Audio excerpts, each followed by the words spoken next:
గురుర్బ్రహ్మా గురుర్విష్ణు గురుదేవో మహేశ్వరః గురు సాక్షాత్ పరబ్రహ్మం తస్మై శ్రీ గురవే నమః. వేదికపై ఆసీనులైనటువంటి గురువులందరికీ నమస్కారం. అలాగే 30 వసంతాల ఆత్మీయ సమ్మేళనానికి విచ్చేసినటువంటి స్నేహితులందరికీ హాయ్. ఈరోజు మనం ఇక్కడ అందరము హ్యాపీగా ఈ ఆత్మీయ సమ్మేళనాన్ని గెట్ టుగెదర్ జరుపుకుంటున్నాము. ఆ రోజుల్లో మన స్కూల్ గురించి చెప్పాలంటే చాలా విషయాలు ఉన్నాయి. అయితే మన స్కూల్ చాలా బాగా నడిచేది. ధర్మ విద్యాలయం స్కూల్లో అడ్మిషన్లు దొరకాలంటే కూడా చాలా కష్టంగా ఉండేది. శిశుమందిర్ నుంచి 7th క్లాస్ కాగానే చాలామంది విద్యార్థులు ధర్మ విద్యాలయం స్కూల్కు వచ్చేవాళ్ళు. అలాగే నేను కూడా ధర్మ విద్యాలయం 7th క్లాస్ వరకు చదివిన తర్వాత సిద్ధులూరులో చదివిన తర్వాత ధర్మ విద్యాలయంకు అడ్మిషన్కి వస్తే అసలు 2 సెక్షన్లు ఫుల్ అయిపోయినాయి, అసలు సీట్లు లేవు అని అన్నారు. అంత డిమాండ్ ఉండేది ధర్మ విద్యాలయం స్కూల్కి. అప్పుడు మేము ఏం చేసామంటే, మా నాన్న కూడా టీచర్ కావడం వల్ల ఎంఈఓ సార్ పరిచయం ఉన్నందుకు వెంకటరెడ్డి సార్ ఉండే, అప్పుడు ఎంఈఓ సార్ వెంకటరెడ్డి సార్ ద్వారా లెటర్ రాసుకొచ్చి అప్పుడు జాయిన్ అయితే సీతమ్మ టీచరు ఆ లెటర్ చూసి అప్పుడు జాయిన్ చేసుకున్నారు. జాయిన్ చేసుకొని ఏమన్నారంటే, నువ్వు ఇక్కడి నుంచి నువ్వు చాలా బాగుండేవాళ్ళు. నేను 8th వచ్చిన ఇక సరే అని మేడం అప్పుడు మాట తీసుకుంది, నువ్వు బాగా చదవాలి, లేకపోతే నెక్స్ట్ ఇయర్ నీకు టీసీ ఇచ్చి పంపిస్తాను. అక్కడనే క్లాస్ స్టార్ట్ అయిపోయింది. ఇక సరే మేడం అని కొత్తగా వచ్చినాము. తర్వాత స్టార్టింగ్లో మేము పల్లెటూరు నుంచి సిద్ధులూరులో మా నాన్న వెనుకలనే వెళ్ళి చదువుకునేదాన్ని. నేను అక్కడ 7th వరకు చదివిన తర్వాత ధర్మ విద్యాలయం స్కూల్లో జాయిన్ చేసిండ్రు. అయితే ఊర్లో చదవడం వల్ల ఇక్కడ టౌన్లో ఉన్న పిల్లలు చాలా హుషారు ఉన్నారు. ఎవరు కూడా మొదట్లో పరిచయం కాలేదు మేడం. అయితే ఎక్కువ మార్క్స్ వచ్చిన మరుసటి రోజు ఫస్ట్ మా దగ్గరనేమో FA1 FA2 పెట్టేవాళ్ళు కాదు. 7th క్లాస్ వరకు ఊర్లో అక్కడ పాఠాలు చెప్పేవాళ్ళు. మంచి టాలెంట్ ఉంటుండే నాకు కూడా. 7thలో నేను క్లాస్ ఫస్ట్ ఉంటుండే. కానీ ఇక్కడ స్టడీస్కి ఊర్లలో చెప్పే విధానానికి తేడా ఉండేది.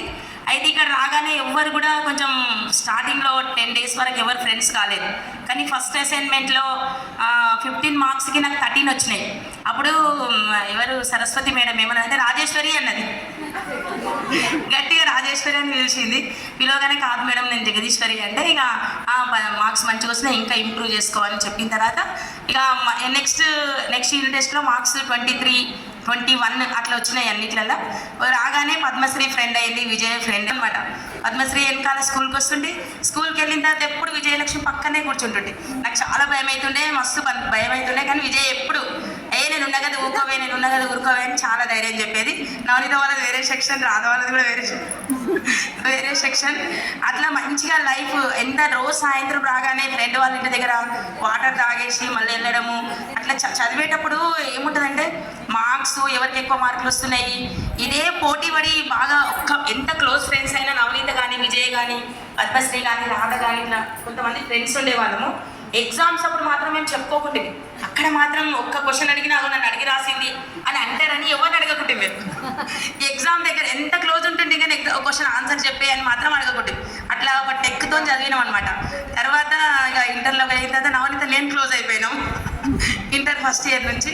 అట్లా చాలా మెమరీస్. నెక్స్ట్ మ్యాథ్స్ మేడం అయితే ఒకరోజు ఇట్లా వట్టి గట్టిగా చిలికింది మేడం. క్లాస్లో అయితే నేను బాగా అల్లరి చేస్తున్నప్పుడు ఒకరోజు జగదీశ్వరి అంటుండే మేడం.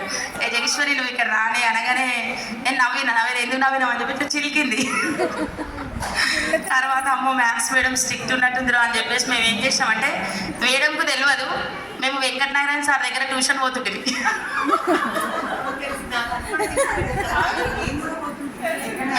అంటే మాకు మేడం బాగా స్ట్రిక్ట్ ఉంది. మేడం మమ్మీ 8th ఎండింగ్లో ఉన్నప్పుడు మేడం వచ్చిన తర్వాత అంతకన్నా ముందు మ్యాథ్స్లో ఎవరు లేరు. ఊర్లో చదివి వచ్చినాం కదా, ఇక్కడ మ్యాథ్స్ సరిగా చెప్పట్లేదు, ఏం చేయాలి మేడం, కొత్త మేడం వచ్చింది, ముందే స్ట్రిక్ట్ ఉంది అని భయం వేసి ఏం చేసినామంటే 9th class 10th class madam Venkatanarayana sir దగ్గర ట్యూషన్ మేడం చాలా ప్లస్ అయింది. ఇక అక్కడ వెళ్ళడం వల్ల ఇక్కడ కూడా మేడం చాలా బాగా చెప్పేవాళ్ళు. మేడం కూడా అక్కడ వెళ్ళడం వల్ల మాకు చాలా సబ్జెక్ట్ మీద ఇంట్రెస్ట్ అనేది పెరిగింది. మ్యాథ్స్ మేడం అయితే ఇప్పుడైతే మ్యాథ్స్ మేడం చాలా క్లోజ్ నాకు, ఎప్పుడు కనిపిస్తూ ఉంటారు. మా ఇంటికి కూడా వచ్చారు మేడము. తర్వాత మ్యాథ్స్ మేడం వల్లనే మనం ఈరోజు గెట్ టుగెదర్ చేసుకుంటున్నామని నేను అంటున్నాను. ఎందుకంటే మేడము గ్రూప్ చేయడానికి కారణం మేడమే. మీరు కూడా కలవండి అని ప్రోత్సహించింది. తర్వాత ఎవరెవరు ఎక్కడ ఉన్నారు అన్నీ ఎప్పుడు అడుగుతూ ఉంటుంది అనమాట మేడం. మా ఇంటికి వచ్చారు మేడం, వాళ్ళ ఫ్రెండ్ని కూడా తీసుకొని వచ్చారు. మేడం ద్వారానే వెళ్ళి సార్ శర్మ సార్ని కలవడము, తర్వాత భక్తవత్సలం సార్ని కలవడము, ఇట్లా కొంచెం మేడం చాలా హెల్ప్ చేసారు మనకు. థ్యాంక్ యూ మేడం, ధన్యవాదాలు. నా సబ్జెక్టు పరంగా అయితే మేడంకి పాదాభివందనాలు. మా మ్యాథ్స్ మేడం అని నేను పనిచేసే స్కూల్కి కూడా మేడంని ఒకసారి మ్యాథ్స్ డే ఉంటే ఇన్వైట్ చేసిన. ఇట్లా ఎప్పుడు పోతే 2-3 గంటలు నేనే మాట్లాడతా కాబట్టి మధ్యలో ఆపేస్తాను. చాలా స్వీట్ మెమరీస్ ఉన్నాయి నాకైతే. స్కూల్ ప్రతి ఒక్కరి చాలా ఫ్రెండ్స్ గుర్తున్నారు. కాకపోతే ఆ చదివేటప్పుడు ఏమవుతుందంటే ఇక ఏం చదువు దాంట్లోనే ఉంటాం. సెటిల్ అయిన తర్వాత మళ్ళీ ఒకసారి వెనుకకి చూస్తే అరే మన ఫ్రెండ్స్ కదా అని చాలా గుర్తొచ్చింది నాకు. ఎట్లనన్నా గెట్ టుగెదర్ చేయాలని పట్టుబట్టి ఇక మొత్తానికి అందరం నవనీత గ్రూప్ చేయి అన్నది. సరే అని గ్రూప్ చేసినాం. ఈరోజు మనం హ్యాపీగా గెట్ టుగెదర్ చేసుకుంటున్నాం. అందరితో కలిసినందుకు చాలా చాలా చాలా హ్యాపీగా ఉంది. Thank you one and all.